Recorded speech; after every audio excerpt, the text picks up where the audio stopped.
Hey! Happy New Year!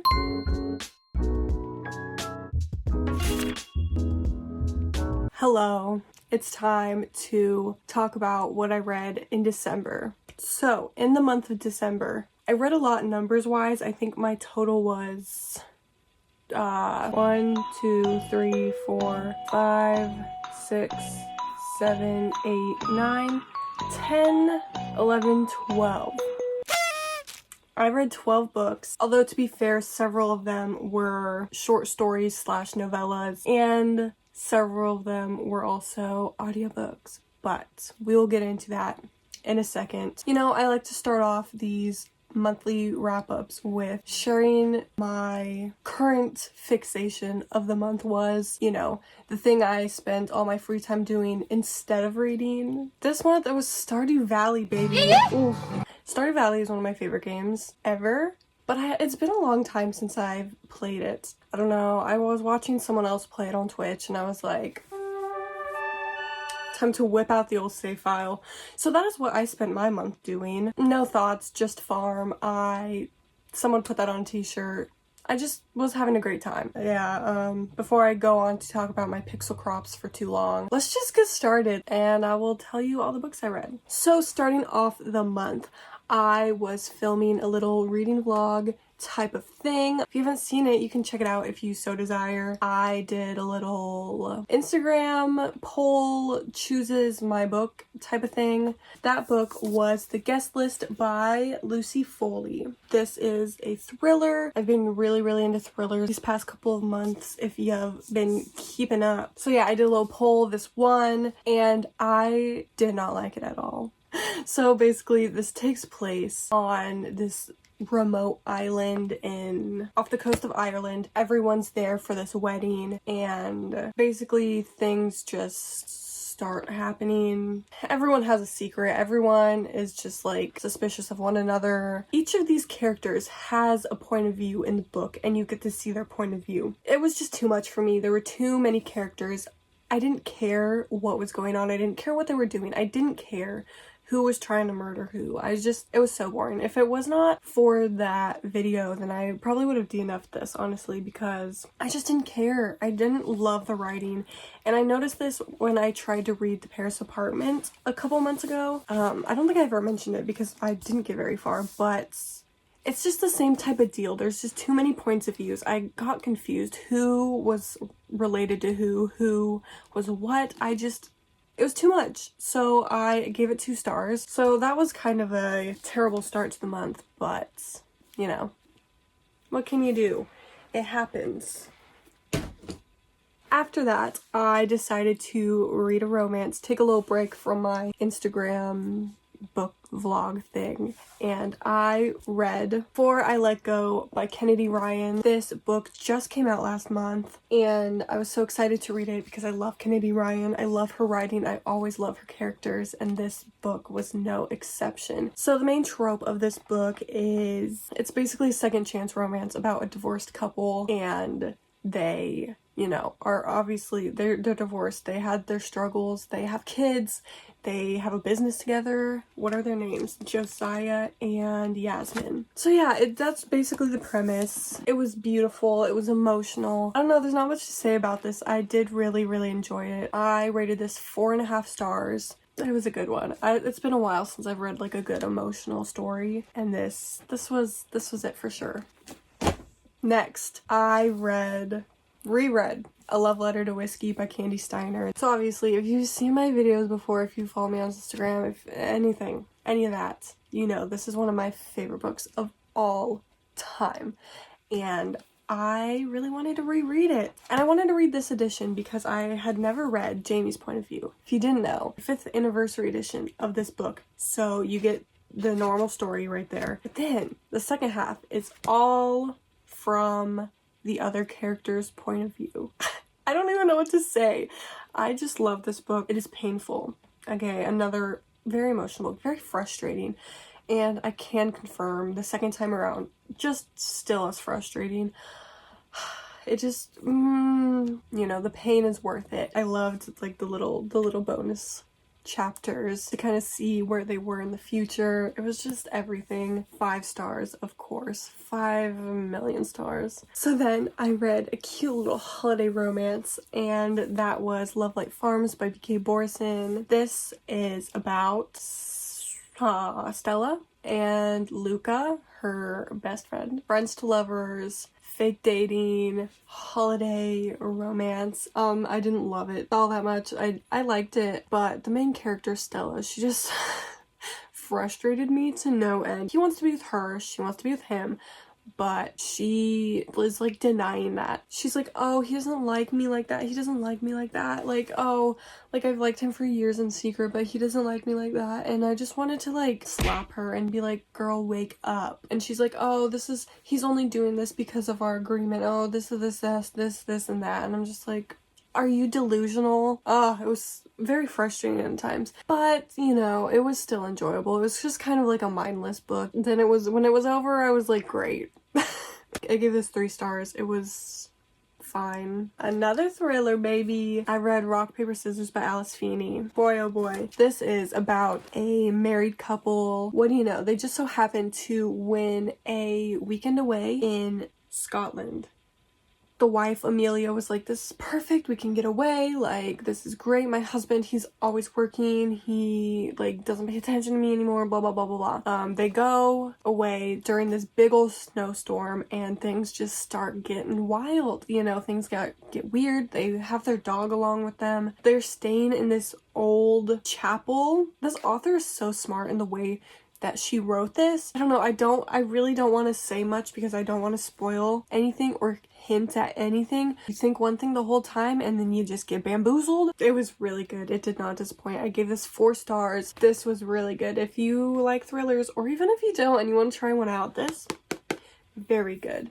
Very, very good. After that, I did another reread. Can you guess what I reread? I'm sure you can. I reread good old Love and Other Words by Christina Lauren. You already know, this is one of my favorite books in the entire world. It just like gives this sense of comfort. It is just so comforting. It feels like a hug. These characters just feel, I don't know, I don't even know how to describe how this makes me feel.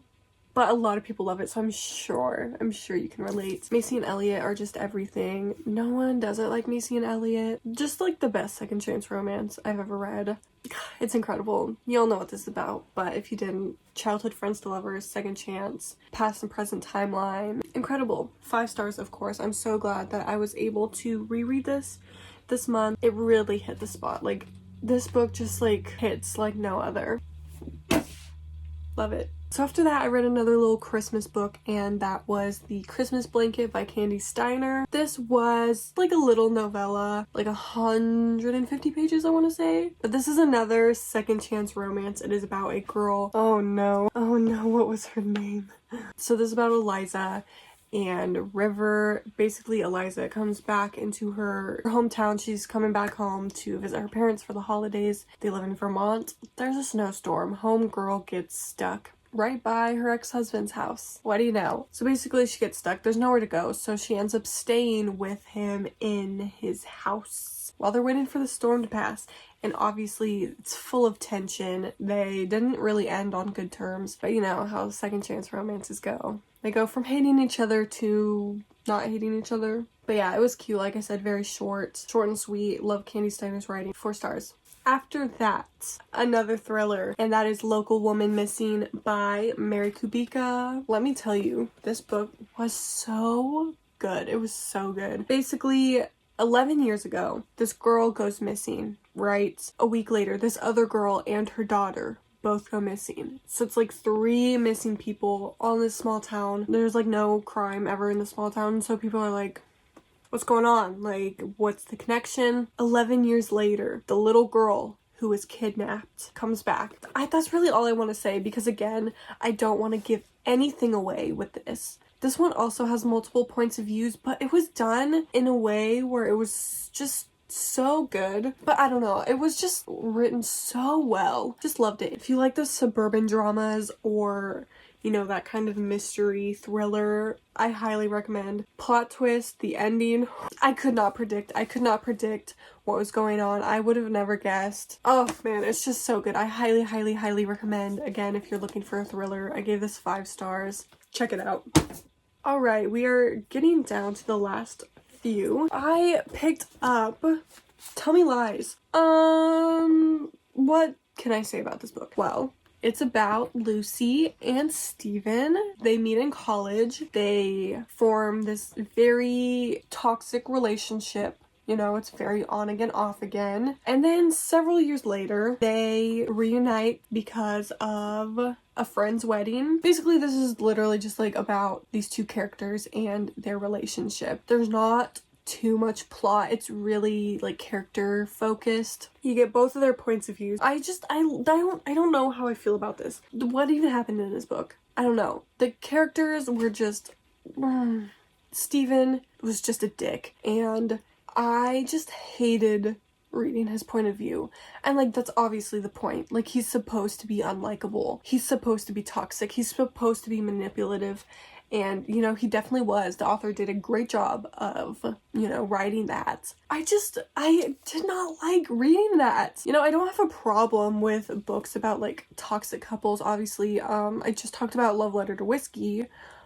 Lucy and Steven were just on a whole new level, and I don't know, I didn't really like it. I didn't hate it though either. Like, it was entertaining. It was full of drama. I don't know, I feel like something was missing. But I gave it 3 stars. I just don't know how I feel about it.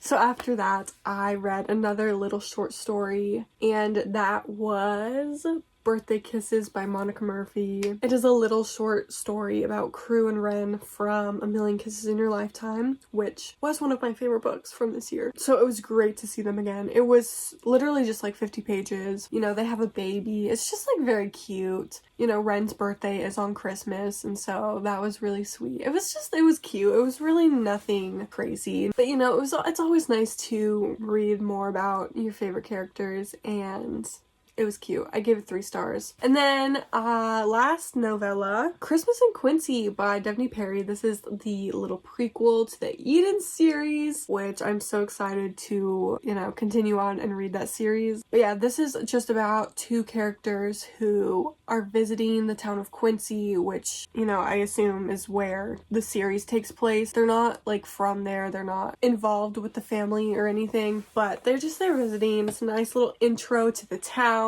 to some of the main characters. You know, obviously you don't need to read it before you read the Eden series. I thought it was perfect time for me, you know, nice quick little book, easy to get through, cute little festive small town vibes, perfect for the Christmas time, December. So that was nice and quick. Glad I got that read.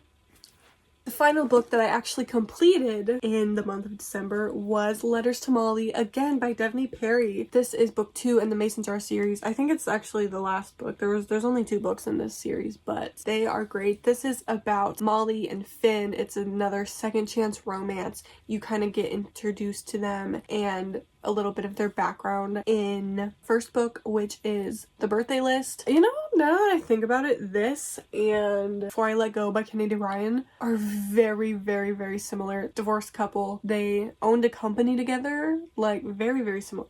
Emotional. I gave it 4.5 stars. Again, it wasn't a full 5 stars just because this trope isn't my favorite. And I say this, but in this last few months, I feel like I've read so many of these kinds of second chance romance, marriage, divorce, whatever books. For someone who doesn't like it, I sure do read a lot of them. So those are all the books that I completed. I am reading one right now, which I would like to finish before December's over. I think you would all be happy to know that I am currently reading Icebreaker by Hannah Grace. Finally! It was on my TBR for this month, which... Can we just talk about how I mostly stuck to it? Like, I read most books on there, and there were a few of them that were on there that I tried to read. The Last Party by Claire McIntosh, that was one of them. I tried to read it, I just could not get into it, but I tried. And then No Exit by Taylor Adams, I was really looking forward to rereading that. I downloaded the audiobook and everything because I wanted to listen to it. Pressed play, and Homegirl started speaking in a different language. And I was like, I couldn't find an English version of that audiobook. So I don't know if that exists or not, but I couldn't find it. Not too shabby. I did really good with my TBR, of course, now that I'm like done doing them. Anyway, Icebreaker. I am only 100 pages into this and I have like one day to finish it, so I don't know. My thoughts so far, it's good. You know, it's not great. It's not anything amazing yet. There's still like this whole book to read. I don't think I'm gonna love it as much as everyone else, which is fine, but it's good. It's cute. I will continue reading it. I just wish it were on Kindle Unlimited, but it's not, so. So there you have it. Those are the 12.5 books that I read in January. Nope, in December. We are in January now. And until next time, bye!